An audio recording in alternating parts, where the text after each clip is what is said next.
محمد مبارک وسلم 14 ہمارا آپ نے سنا ہے. دو صورتیں آپ نے سنی ہیں, سورہ ہجر اور سورہ نحل. 14ویں پارے کا جو آغاز ہے آپ کے لیے بہت بڑی خوشخبری ہے, میرے اور آپ کے لیے بڑی خوشخبری ہے. تو خوشخبری کیا ہے؟ اللہ سبحانہ و تعالیٰ فرماتے ہیں ربما یود الذین کفروا لو کانوا مسلمین. وہ بھی کیا دن ہوگا جب کافر تو ہمیشہ ہمیشہ کے لیے جہنم میں داخل ہوں گے, ان میں سارے مشرک اور اس کے اندر یہودی, عیسائی, عیسابی, ٹھیک ہے نا, دہریے, یہ سارے جہنم میں, اور یہ دائمی جہنم خالدین فیہا ابدا کی سٹیپ لگا کے ان کو جہنم میں پھینکیں گے. لیکن اس جہنم کے اندر مسلمان بھی ہوں گے, اس جہنم کے اندر مسلمان بھی ہوں گے جو کہ اپنی بدعمالیوں کی وجہ سے جہنم میں ڈال دیے جائیں گے. یاد رکھیے کل میں نے آپ کو سورہ یوسف کی ایک آیت پڑھ کے سنائی تھی, وَمَا يُؤْمِنُ أَكْثَرُهُمْ بِاللَّهِ إِلَّا وَهُمْ مُشْرِكُونَ. دعویٰ یہ کرو کہ ہم مسلمان ہیں, لا الہ الا اللہ محمد رسول اللہ کا دعویٰ ہو, لیکن عقائد کے لحاظ سے تم مشرک ہو تو تم بھی دائمی جہنمی ہو. آپ کے اوپر بھی سٹیمپ کیا لگے گی؟ خالدین فیہا ابدا, ہمیشہ ہمیشہ کے لیے جہنم جو ہے نا اس کی آگ میں نکلنے والے نہیں ہوں گے. تو اس میں جو نان مسلمز ہوں گے نا, مشرک لوگ ہوں گے نا, یہ مسلمانوں کو نا یہ تانے کے دیں گے, یہ چھیڑیں گے مسلمانوں کو, کہیں گے کہ تمہارا کلمہ پڑھنا لا الہ الا اللہ محمد رسول اللہ, ٹھیک ہے نا, اور تمہارا اللہ کے رسول کے ساتھ محبت کرنا تمہیں کیا فائدہ دیا, تمہیں کیا فائدہ دیا؟ آج تم بھی ہماری طرح جہنم میں سڑ رہے ہو, وہی پیپ ہے جو تم پی رہے ہو, وہی کانٹ والا کھانا ہے جو تم کھا رہے ہو, ٹھیک ہے نا. تو اس وقت اللہ سبحانہ و تعالیٰ تو اپنی ان بندوں کے اوپر جو ہے نا رحم آئے گا. اور جس کے اندر, سنیے گا غور سے سنیے, جس کے اندر رائی کے دانے کے برابر بھی ایمان ہوگا, اللہ سبحانہ و تعالیٰ اس کو جہنم سے نکالے گا اور آب حیات ایک نہر ہے اس کے اندر ڈالیں گے, سڑے ہوں گے, بالکل کوئلہ ہوئے ہوں گے, اور وہاں سے ایک نئی تخلیق ہوگی, اور اللہ سبحانہ و تعالیٰ جنت میں داخل کریں گے ان کو جن کے دل کے اندر رائی برابر, دانا مطلب چھوٹا سا, اس کے برابر بھی ایمان ہوا, وہ جنت میں داخل ہوگا, لیکن اس کی پیشانی پہ لکھ دیا جائے گا جہنمی یون, یہ جہنم سے نکل کے جنت میں داخل ہوا ہے. اس وقت جو ہے نا یہ کافر کہیں گے لو کانوا مسلمین, کاش ہم بھی مسلمان ہوتے. تو یہ ایک خوشخبری ہے ہمارے لیے. اللہ سبحانہ و تعالیٰ سے دعا ہے لا یسمعون حسیسہا, کہ اس جہنم کی آہٹ بھی ہم نہ سنیں. ہمیں پتہ ہی نہیں جہنم کدھر ہوتی ہے, ہمیں صرف جنت کا پتہ ہے, الحمدللہ رب العالمین. جیسا اللہ سے گمان کرو گے ویسے ہی انشاءاللہ تعالیٰ اللہ سبحانہ و تعالیٰ سے پال ہوگے. اور آگے اللہ سبحانہ و تعالیٰ نے سورہ ہجر کی ہی اندر فرمایا ہے, ہم نے جہنم کا ذکر کیا ہوا ہے. جہنم کے کتنے دروازے ہیں بولیے؟ 7 ہیں, 8 ہیں, 7 ہیں. اللہ نے فرمایا ہے کہ جہنم کی لحاظ سبعۃ ابواب لکل باب منہم جزء مقسوم. اسی طرح جنت کے کتنے ہیں؟ 8 دروازے ہیں. جہنم کے کتنے ہیں؟ 7 دروازے ہیں, اور 7 دروازے اللہ کہتے ہیں لکل باب, ہر ایک باب منہم, ٹھیک ہے. تو جزء مقسوم اللہ نے تقسیم کیا. جیسے جنت کے لیے ایک دروازہ ہے نا جس کو کہتے ہیں باب ریان, اور باب ریان کے اندر کون داخل ہوگا؟ صرف اور صرف روزے دار. اسی طرح جہنم کے 7 دروازے ہیں, کوئی اس میں مشرک داخل ہوگا, کوئی زانی داخل ہوگا, اور کوئی جو ہے اللہ سبحانہ و تعالیٰ نے لکھا ہوگا جو سود کھاتا ہے اس کو اس دروازے میں داخل کرو. اس طرح اللہ نے ہر اس کی نا کیٹیگریز کی ہوئی ہے. 7 دروازے ہیں اور 7 دروازوں کو اللہ نے تقسیم کیا ہوا ہے ڈفرنٹ کیٹیگریز کے حساب سے. جیسے جنت کے 8 دروازوں کو اللہ سبحانہ و تعالیٰ نے 8 کیٹیگریز کے اندر جو ہے وہ داخل کی، وہ جو ہے نا اس کو تقسیم کیا ہوا ہے. اور آگے اللہ سبحانہ و تعالیٰ فرماتے ہیں نبی عبادی انی انا الغفور الرحیم وان عذابی هو العذاب العلیم. میرے بندوں کو بتاؤ میں بہت ہی زیادہ معاف کرنے والا ہوں، توبہ کرنے والا ہوں. لا تقنطوا من رحمت اللہ یا عبادی الذین اسرفوا علی انفسہم. تم نے بہت ہی زیادہ اپنی جانوں کے اوپر اسراف کیا ہے، ظلم کیا ہے، تو کہیں اللہ سبحانہ و تعالیٰ کی رحمت سے نا امید نہ ہو جانا. ان اللہ یغفر الذنوب جميعا. اللہ سارے کے سارے ہی گناہوں کو معاف کر دیں گے. معاف نہیں کریں گے بلکہ تو توبہ کر. یبدل اللہ سیئاتہم حسنات. تیرے گناہوں کو نیکیوں میں کنورٹ کر دیں گے. تو اے آدم کے بیٹے تو اتنے گناہ کر زمین اور آسمان تیرے گناہوں سے بھر جائے، مجھے کسی نے پوچھنا نہیں ہے، مجھے کوئی پرواہ نہیں ہے، میں تیرے سارے ہی گناہوں کو معاف کر دوں گا. تو میرے ساتھ کسی کو شریک نہ ٹھہرانا، تو مشرک نہ ہونا. دیکھ تو میرے لیے خالص رہے گا نا تو میں تیرے لیے خالص ہوں گا. تو میرے لیے خالص نہیں رہے گا نا تو پھر میں تیرے لیے خالص نہیں ہوگا. یہ اللہ سبحانہ و تعالیٰ کا وعدہ ہے. اور اگر تو میرے لیے خالص نہیں ہوگا پھر میرا عذاب کا کوڑا تو تیرے اوپر برسے گا نا. ان بطش ربک لشدید. اور میری پکڑ کتنی سخت ہوگی. وبرزوا للہ الواحد القہار. اور میری قہاریت عروج پہ ہوگی. تو کیسے بچے گا میرے سے؟ تو نہیں بچ سکتا. میرا پھر اس وقت عذاب جو ہے نا وہ دردناک عذاب ہوگا، دردناک عذاب ہوگا. اور اسی سورہ ہجر کے اندر اللہ سبحانہ و تعالیٰ نے ہمیں ایک جو تحفہ دیا ہوا ہے، وہ تحفہ کیا ہے؟ اللہ کہتے ہیں وَلَقَدْ آتَيْنَاكَ سَبْعًا مِنَ الْمَثَانِي وَالْقُرْآنِ الْعَظِيمِ. اللہ نے کیا فرمایا؟ وَلَقَدْ آتَيْنَاكَ. ہم نے تو آپ کو دیا ہے سَبْعًا مِنَ الْمَثَانِي 7 آیتیں. اور آگے اللہ نے کیا کہا؟ 7 آیتوں کو کیا کہا؟ یہ پورے کا پورا کیا ہے؟ قرآن عظیم ہے. اچھا مجھے یہ بتائیں، کچھ وہاں بیٹھے ہوئے ہیں، عثمان سے پوچھتا ہوں، عثمان سورہ فاتحہ کس پارے میں ہے؟ بولیے سورہ فاتحہ کس بارے میں ہے؟ بولو. پہلا پارہ کہاں سے شروع ہوتا ہے؟ الف لام میم سے. اس کے اوپر لکھا کیا ہوتا ہے؟ الف لام میم ذالک الکتاب لا ریب فیہ ھدی للمتقین. لکھا کیا ہوتا ہے نا؟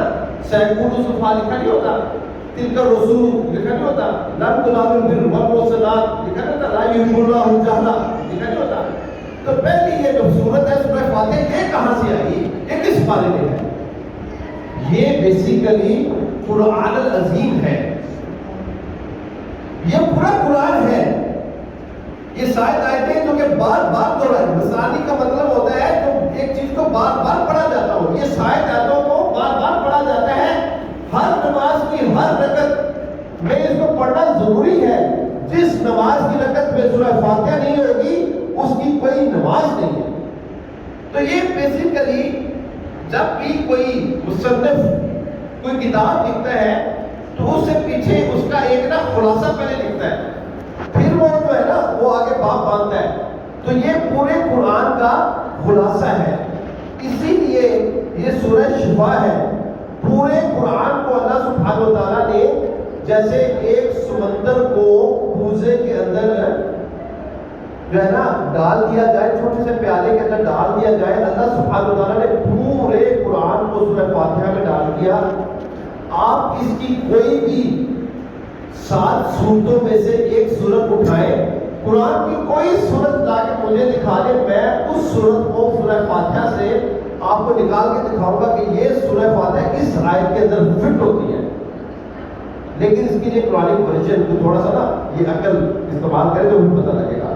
یہ 7 صورتیں ہیں. پورے قرآن جو ہے ان 7 صورتوں، ان 7 جو ہے نا آیات کے اندر اللہ نے جو ہے نا اس لیے اس کو سورہ شفا بھی کہا ہے، ام الکتاب بھی کہا ہے، اور اس کے لیے بڑے نام ہیں، اور سورہ مثانی بھی کہا ہے اللہ سبحانہ و تعالیٰ نے، اس کو صلاح بھی کہا ہے، صلاح بھی کہا ہے، کیونکہ اس کے بغیر نماز نہیں ہوتی۔ اور آگے اللہ سبحانہ و تعالیٰ فرماتے ہیں وَاعْبُدْ رَبَّكَ حَتَّى يَأْتِيَكَ الْيَقِينُ۔ عبادت کب تک کرنی ہے؟ یہ صرف رمضان یہ جو حج تک پڑھتے ہیں یہ کب تک پڑھنی ہے؟ صرف رمضان ہی رمضان ہی؟ قرآن کب پڑھنا ہے؟ صرف رمضان ہی رمضان ہی؟ اور یہ روزے رکھنے ہیں صرف رمضان ہی، باقی کچھ نہیں، باقی سالوں میں کچھ نہیں، باقی مہینوں میں کچھ نہیں؟ ایسا نہیں ہے، ایسا نہیں ہے۔ آپ نے ایک نا جو ہے نا اپنی اپنا صحیح بخاری اس کی نا ایک پہلی جو حدیث ہے انما الاعمال بالنیات، اعمال کا دار و مدار کس کے اوپر ہے؟ نیتوں کے اوپر ہے۔ آپ نے یہ حدیث سنی ہے جس میں اللہ کے نبی صلی اللہ علیہ وآلہ وسلم فرماتے ہیں انما الاعمال بالخواتیم، اعمال کا دار و مدار خاتمے کے اوپر ہوگا۔ تو بڑا نیک ہے، بڑا تہجد گزار ہے، اور پھر اللہ سبحانہ و تعالیٰ کا لکھا ہوا اگر سامنے آ گیا اور اللہ نے تجھے پیدا کرتے ہوئے جہنم میں پھینکا تھا، لکھا ہوا تھا، تو پھر تو وہاں سے واپس یوٹرن لے گا۔ ایون کہ حدیث ہے جس میں اللہ کے نبی محمد کریم صلی اللہ علیہ وآلہ وسلم فرماتے ہیں ایک شخص اتنی نیکیاں کرے گا، اتنی نیکیاں کرے گا کہ اس کی اور جنت میں اتنا فاصلہ رہے گا ایک بارش کا، پھر اللہ کا لکھا ہوا سامنے آ جائے گا، وہاں سے جو یوٹرن لے گا اور جا کے بھاگ کے جہنم میں جو ہے نا چلا کر آئے گا۔ اس کے لیے جو ہے نا وَاعْبُدْ رَبَّكَ حَتَّى يَأْتِيَكَ الْيَقِينُ، عبادت اس وقت تک کرنی ہے جب تک موت کا غرغرہ طاری نہیں ہو جاتا۔ آخری لمحہ سانس جب جان کب نکلنی ہے اللہ کو نہیں معلوم، یہ اللہ سبحانہ و تعالیٰ جانتے ہیں۔ ایک سانس سے انسان کو اللہ سبحانہ و تعالیٰ زندگی دے دیتے ہیں، اور سانسوں کا ذخیرہ کٹھے کر کے بیٹھے ہوئے تمام ٹیسٹ تمہارے بالکل نارمل ایک لمحے میں اللہ سبحانہ و تعالیٰ لے جاتے ہیں۔ اس کو تم کہتے ہو ہارٹ اٹیک ہو، حالانکہ ابھی وہ بیچارہ ECG کروا کے آیا تھا، ایکوکارڈیوگرافی کرا کے آیا تھا، اس کی بالکل نارمل تھی، وہ سمجھ میں نہیں آتی ہماری باتیں، پرانے پرشن کی سے کہا ہے۔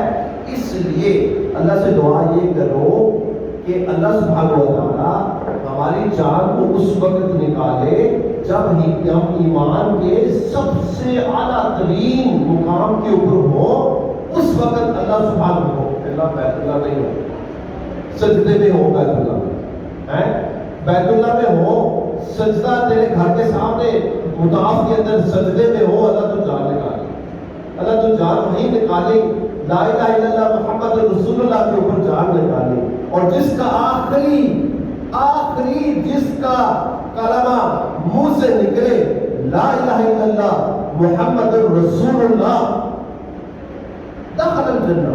میری مسز نے مجھے بلکہ بتایا، ہماری ایک اسٹوڈنٹ ہے جیسے وہ قرآن پڑھتی تھی، تو وہ ان کے جو سسر ہے نا بیمار تھے، وہ کہتے ہیں اسد راز سے اور ان کو فالج کا اٹیک تھا، تو زبان حرکت میں نہیں آ رہی، بولتے نہیں تھے، اور آخری جب وقت آیا یثبت اللہ الذین آمنوا بالقول الثابت فی الحیات الدنیا وفی الآخرہ ویذل اللہ الظالمین ویغفر اللہ ما یشاء۔ آخری جب وقت آیا تو سانس جو ہے وہ جو ہے نا وہ یہ ہنسلی کی ہڈی سے نکل رہا تھا، اللہ نے قوت گویائی دی، انہوں نے پڑھا لا الہ الا اللہ محمد رسول اللہ، اور ساتھ ہی اللہ کو پیارے ہو گئے۔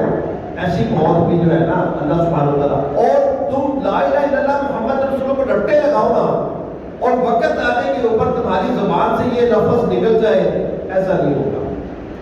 یہ بیسیکلی ہوگا اعمال کے ساتھ، ایمان اور تقوی کے ساتھ۔ آگے سورہ نحل ہے، نحل کہتے ہیں شہد کی مکھی کو، اس کو سورہ نحل اس لیے کہتے ہیں، ہر سورت کا جو نام ہوتا ہے نا اس کا تذکرہ اللہ سبحانہ و تعالیٰ اس سورت میں ضرور کرتے ہیں، وہ جو ہے نا لفظ اس سورت میں ضرور پایا جاتا ہے، ٹھیک ہے نا، یہ قرآن کا اسلوب ہے، ٹھیک ہے۔ اللہ کہتے ہیں وَأَوْحَىٰ إِلَىٰ رَبِّكَ وَأَوْحَىٰ رَبِّكَ إِلَى النَّحْلِ وَأَوْحَىٰ رَبُّكَ لِلنَّحْلِ أَنِ اتَّخِذِي مِنَ الْجِبَالِ بُيُوتًا وَمِنَ الْجِبَالِ بُيُوتًا وَمِنَ الشَّجَرِ وَمِمَّا يَعْرُشُونَ ثُمَّ كُلِي مِن كُلِّ الثَّمَرَاتِ فَاسْلُكِي سُبُلَ رَبِّكِ ذُلُلًا يَخْرُجُ مِن بُطُونِهَا شَرَابٌ مُخْتَلِفٌ أَلْوَانُهُ فِيهِ شِفَاءٌ لِلنَّاسِ ان فی ذالک الآیات لقوم یتفکرون. ہم نے کی وحی کی.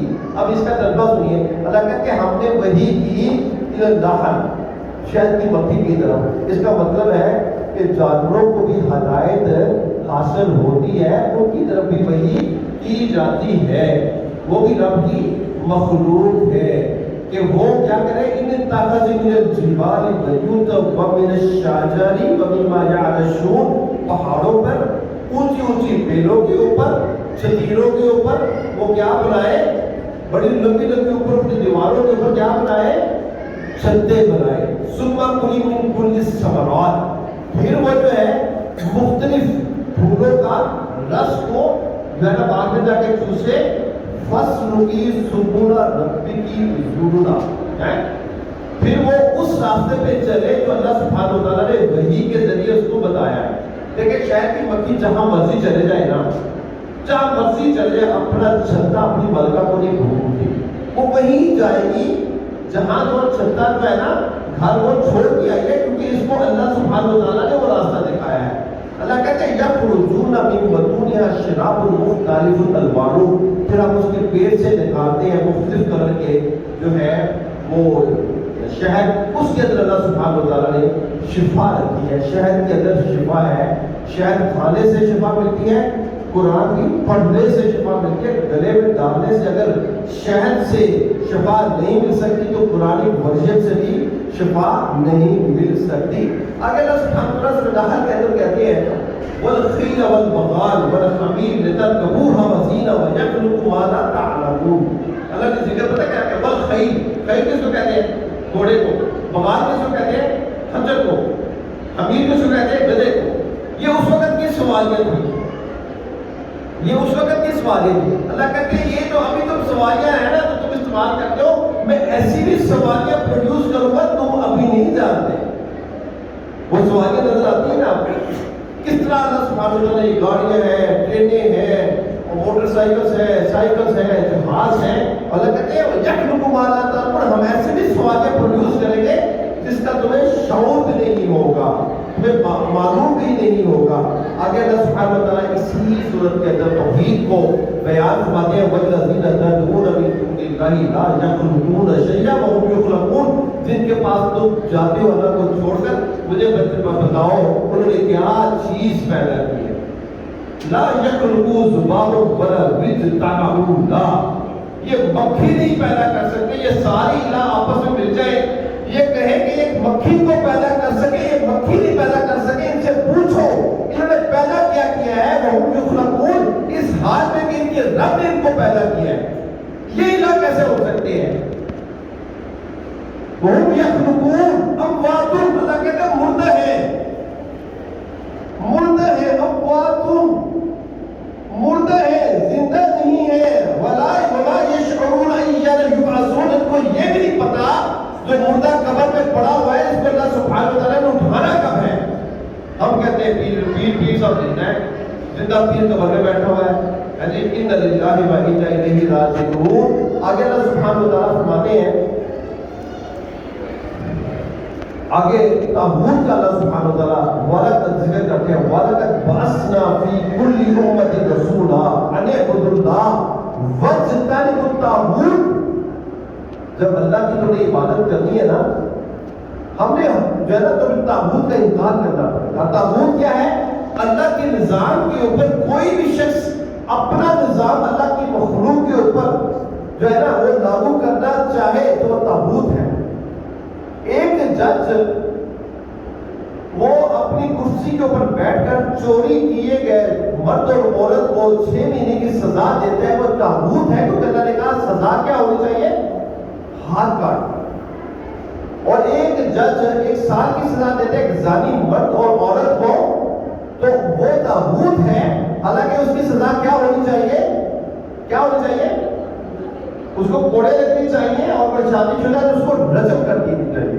اللہ کہتے ہیں وَلَقَدْ بَعَثْنَا فِي كُلِّ أُمَّةٍ رَسُولًا, ہر امت میں ہم نے رسول بھیجا، ہم نے وحی کی کہ کیا وحی کی؟ اعبدوا اللہ، ایک اللہ کی عبادت کرنی ہے، اور عبادت کا مطلب ہے کہ اللہ کے احکام کو، شریعت کو، اس کا نظام کو اپنی جو ہے اللہ کی مخلوق کے اوپر جو ہے نا وہ لے ڈاؤن کرنا ہے، اپنے نظام بنا کر اپنی مخلوق کو اپنی نہیں چلانا، اللہ کے حکم کے مطابق چلانا ہے. ٹھیک ہے؟ یہ عدل احسان ہے. یہ اللہ کے ساتھ عدل ہے، یہ اللہ کے ساتھ احسان. احسان کہتے ہیں اپنے عمل کو ایسے خوبصورت طریقے سے پیش کرنا اللہ کے سامنے کہ اس سے بہتر کوئی اور جو ہے نا عمل ہو نہ سکے. اس لیے اللہ کہتا ہے ان اللہ یأمر بالعدل والاحسان. اللہ تمہیں حکم دیتا ہے اسی سورہ کے اندر کہ تم عدل کرو گے، احسان کرو گے، ایتاء ذی القربی وینہی عن الفحشاء والمنکر والبغی. تمہیں برائی سے منع کرتا ہے. بخش کہتے ہیں یہ جو سرکشی ہے، فحاشی ہے. ٹھیک ہے نا؟ اور اللہ سبحانہ وتعالیٰ کہتے ہیں، اللہ تمہیں نصیحت کرتا ہے کہ شاید کہ تو جو ہے نا اس نصیحت کو پکڑے اور تو اپنے عمل کے اندر درستگی لا سکے. آگے اللہ سبحانہ وتعالیٰ نا پھر توحید ہی کی بات کرتے ہیں کہ اللہ سبحانہ وتعالیٰ کے لیے تم نے نا بیٹیاں پسند کر رکھی ہیں. ہاں جی، اللہ کہتے ہیں اپنے لیے بیٹے پسند کیے ہیں. الگ کو ذکر ولہم انثی تلک اذا قسمۃ ضیزی. اپنے لیے بیٹے اور اللہ کے لیے بیٹیاں، کہ یہ فرشتے اللہ کی کیا ہے؟ بیٹیاں ہیں. اللہ کہتے ہیں وَإِذَا بُشِّرَ أَحَدُهُم بِالْأُنثىٰ، جب ان کو خوشخبری دی جاتی نا تیرے گھر میں بیٹی ہوئی ہے، ظَلَّ وَجْهُهُ مُسْوَدًّا وَهُوَ كَظِيمٌ، سیاہی چھا جاتی ہے کہ چہروں پر، اور قسیم اتنا درد دل میں بھر جائے کہ وہ پھٹنے کو آ جائے، وہ پھٹنے کو آ جائے. تو دل کے اندر نا غم کے بھولے وہ جو ہے نا وہ اٹھتے ہیں اور چہرے پہ سیاہی پھیل جاتی ہے جب ان کو خوشخبری دی جاتی ہے کہ گھر کے اندر کیا آئی ہے؟ بیٹی آئی ہے. ٹھیک ہے نا؟ وہ کیا کہتا ہے وَإِذَا، اور اسی طرح سورہ زخرف کے اندر اللہ سبحانہ وتعالیٰ فرماتے ہیں وَإِذَا بُشِّرَ أَحَدُهُم بِمَا ضَرَبَ لِلرَّحْمَنِ مَثَلًا ظَلَّ وَجْهُهُ مُسْوَدًّا وَهُوَ كَظِيمٌ. وہاں پہ اللہ سبحانہ وتعالیٰ اسی طرح، لیکن تھوڑے سے الفاظ کا وہاں پہ ڈفرنس ہے. وہ کہتا ہے أَيُمْسِكُهُ عَلَىٰ هُونٍ أَوْ يُدُسُّهُ فِي التُّرَابِ. اس کو ذلت سمجھ کے اپنے گھر میں رکھوں یا اس کو میں مٹی کے اندر جو ہے نا دفنا دوں. زمانہ جاہلیت کے اندر ایسا کیا نہیں جاتا تھا. جب بیٹی ہوتی تھی تو بیٹیوں کو زندہ درگور نہیں کیا جاتا تھا. یہ بیٹیوں کو، عورت کو کس مذہب نے ان کو جو ہے نا عزت اور تکریم اور پروٹوکول دیا؟ وہ اسلام ہے، وہ اسلام ہے. اور آگے اللہ سبحانہ وتعالیٰ نے ایک موٹا سا پرنسپل پر جو ہے نا وہ بیان کیا ہے کہ جب آپ نے کسی کو نصیحت کرنی ہے تو نصیحت کس طرح کرنی ہے؟ ادفع باللتی ہی احسن السیئہ. ادفع باللتی ہی احسن السیئہ. اگر کوئی برائی کے ساتھ بات کرے نا اس کے ساتھ آپ نے کیا کرنی ہے؟ صلہ رحمی کرنی ہے، اچھائی کے ساتھ جو ہے بات کرنی ہے. اللہ کہتے ہیں ادعو الی سبیل ربک بالحکمت والموعظۃ الحسنہ وجادلہم باللتی ہی احسن ان ربک یعلم بمن هو ضل عن سبیلہ وہو اعلم بالمہتدین. آپ نے اللہ سبحانہ وتعالیٰ کی راہ میں جب پکارنا ہے نا ادعو الی سبیل ربک بالحکمت، حکمت کے ساتھ، دانائی کے ساتھ. فذکر انما انت مذکر لست علیہم بمسیطر. آپ نے ڈنڈا نہیں مارا، آپ نے سخت بات نہیں کری. لا اکراہ فی الدین، دین کے اندر سختی نہیں ہے. کسی کو پکڑنے کو نہیں بھی رفیع الدین کرنا ہی ہے. نہیں کرتا تم نے بتا دی، حدیث بتا دی. نہیں، اس طرح نماز پڑھنی ہے جس طرح میں بتا رہا ہوں. تمہارا کام ہے بتانا. فذکر انما انت مذکر لست علیہم بمسیطر. تمہیں اللہ کا دروغہ نہیں بنا گیا. اور جب فرعون کے پاس موسیٰ علیہ السلام کو بھیجا تھا تو اللہ سبحانہ وتعالیٰ نے کیا کہا تھا موسیٰ علیہ السلام؟ وَقُولَا لَهُ قَوْلًا لَّيِّنًا لَّعَلَّهُ يَذَّكَّرُ أَوْ يَخْشَىٰ. دیکھ موسیٰ اس تابوت کے پاس تو جا رہا ہے نا، بات نرمی سے کرنی ہے. وہ تو سختی سے کرے گا. وقول لهم قولا لینا, آرام سے نرمی کے ساتھ بات کرنی ہے تاکہ وہ نصیحت پہنچائے, وہ نصیحت پکڑے. حجت قائم کر دینی کہ میرا میسج ڈلیور ہو گیا. آپ کا کام حجت ہے وہ پروڈیوس کرنا. اللہ کہتے ہیں ان ربک یعلم بمن ہوا, تیرا رب زیادہ اچھی طرح جانتا ہے مت ظن عن سبیلہ, کہ کس کو ہدایت ہونی ہے, اور جو ہے وہ اعلم بالمہتدین, اور کون جو ہے نا گمراہی رہے گا, ہدایت یافتہ نہیں ہوگا. یہ تم نے اللہ سبحانہ و تعالیٰ کے سپرد کر دینا ہے, یہ اللہ کے کام ہے. اللہ جس کو چاہے ہدایت دے. انک لا تہدی من احببت ولکن اللہ یہدی من یشاء وہو اعلم بالمہتدین. اللہ زیادہ بہتر جانتے ہیں کہ کون ہدایت لینا چاہتا ہے. ٹھیک ہے نا. ان اللہ کہتے ہیں الذین جاہدوا فینا لنہدینہم سبلنا وان اللہ لمع المحسنین. تو میری طرف تھوڑی سی کوشش کرے نا, یہ سچے دل کے ساتھ, دیکھ میں تیرا بازو پکڑ کے نا تمہیں میں کیسے دھڑاتا ہوں اس ہدایت کے راستے میں. لیکن کوئی ہدایت کا راستہ اندر سے پروٹوکول ہی نہ رکھے, چاہے نا تو اس کو ہدایت کیسے مل سکتی ہے.